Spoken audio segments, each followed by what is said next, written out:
ও দয়াল ঠাকুর, তুমি আছো কত দূর, তব কি তোমার দর্শন। কি আবেদন দেখেছেন? এরকম আবেদন না হলে ভগবানের পরম পদ লাভ করা সম্ভব না। তিনটা টানের দরকার ভগবানকে পেতে। ঠাকুর রামকৃষ্ণ বিষয়ী বিষয়ের প্রতি টান, সতীর পতির প্রতি টান, আর আমার মায়ের সন্তানের প্রতি টান। ঠাকুর বলছেন এই তিনটা টান এক করে যদি গোবিন্দের চরণে দেওয়া যায়, একদিন না একদিন ভগবানকে লাভ করবেন, তাতে কোনো সন্দেহ নেই। কারণ ভক্ত এবং ভগবানের মধ্যে একটি মাত্র পর্দা, একটি মাত্র বেড়া, সেটা হচ্ছে আমিত্বের বেড়া। এজন্য আমিত্ব মরিলে ঘুচিবে জঞ্জাল। যতদিন আমিত্ব আছে ততদিন গন্ডগোল। যেদিন আমিত্ব থাকবে না, সেদিন ভক্ত এবং ভগবানের মধ্যে আর কোনো পর্দা, আর কোনো বেড়া, আর কোনো প্রতিবন্ধকতা থাকবে না। এই জন্য ভক্তের কাছে ভগবান, ভক্তের জন্য ভগবান অত্যন্ত নিকটে, আর অভক্তের জন্য ভগবান অনেক অনেক দূরে। ভক্তরা কি চান? ও দয়াল ঠাকুর, তুমি আছো কত দূর, পাব কি তোমার দর্শন। তোমারই বিহনে ঝরে জলের নয়নে, তোমারই বিহনে ঝরে জলের নয়নে, বুঝো না ভক্তের কি বেদন। ও দয়াল ঠাকুর, তুমি আছো কত দূর, পাব কি তোমার দর্শন।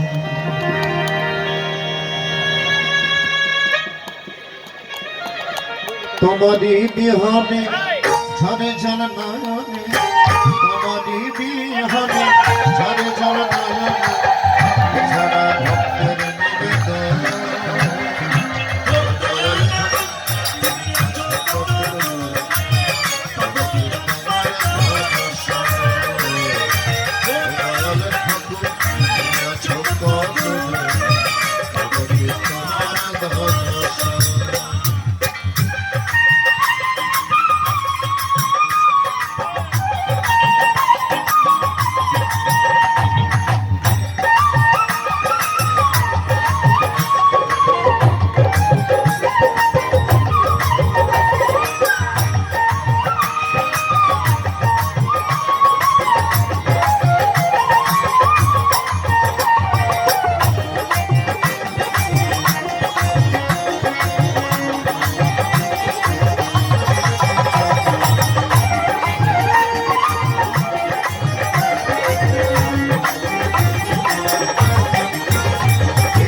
ভবের মাঝেতে দেখেছিল খেলা, খেলা শেষে দেখি দয়াল সবই আমার।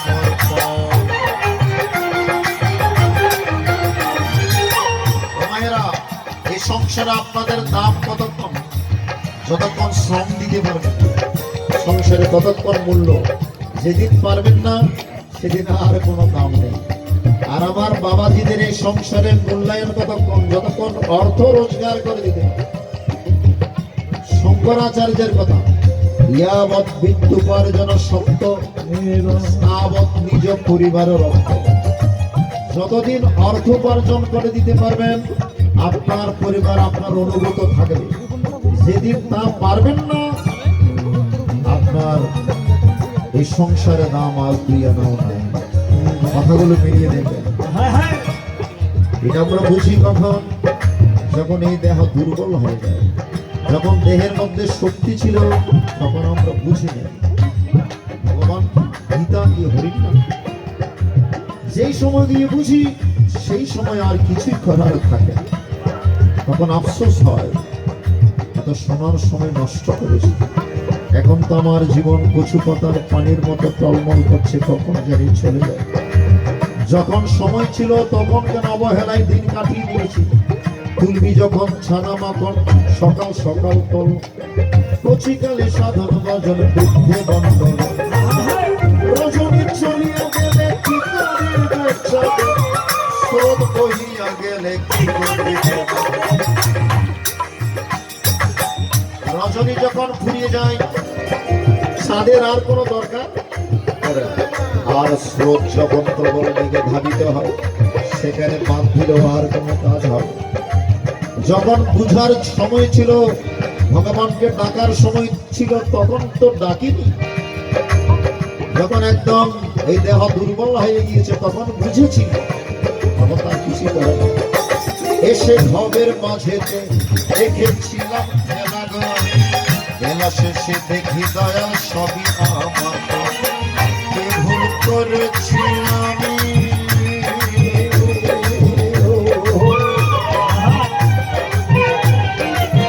কি ভুল করেছি আমি সারাটি জীবন, দয়াল তুমি আছো কত তবে কি তোমার ভরসা, দয়াল ঠাকুর তুমি আছো কত তবে কি তোমার ভরসা।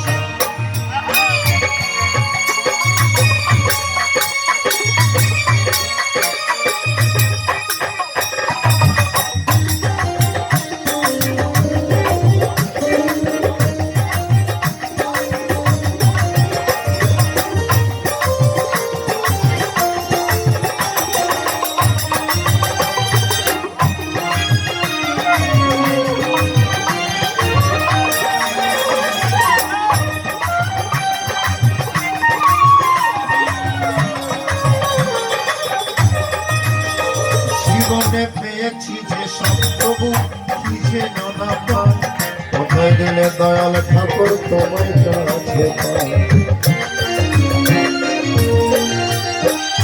গানের অপর নাম জ্ঞান। সঙ্গীতের মাধ্যমে ভগবানকে লাভ করা যায়। সাধক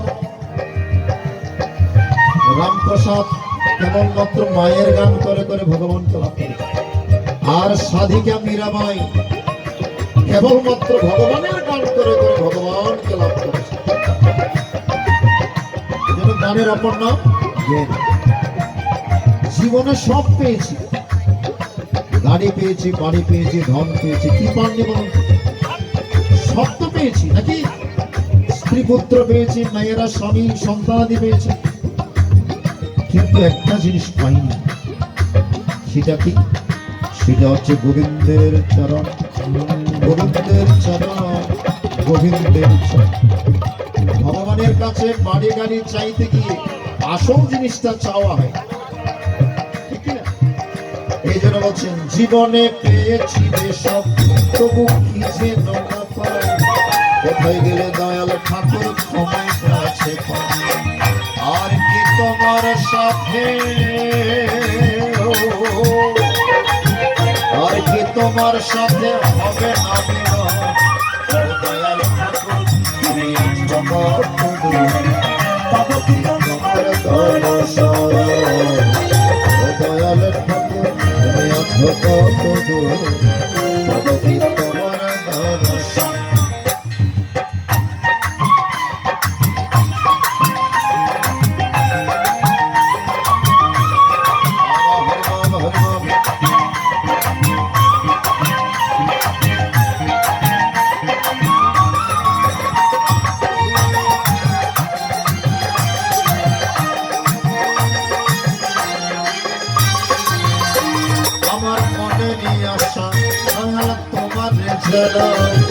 ওই রাধা চরণ ছাড়া তার কিছু না চায়, আমার মনে আশা দয়াল তোমার জানা, ওই রাধা চরণ ছাড়া আর কিছু না চায়। বিশ্বজিৎ আছি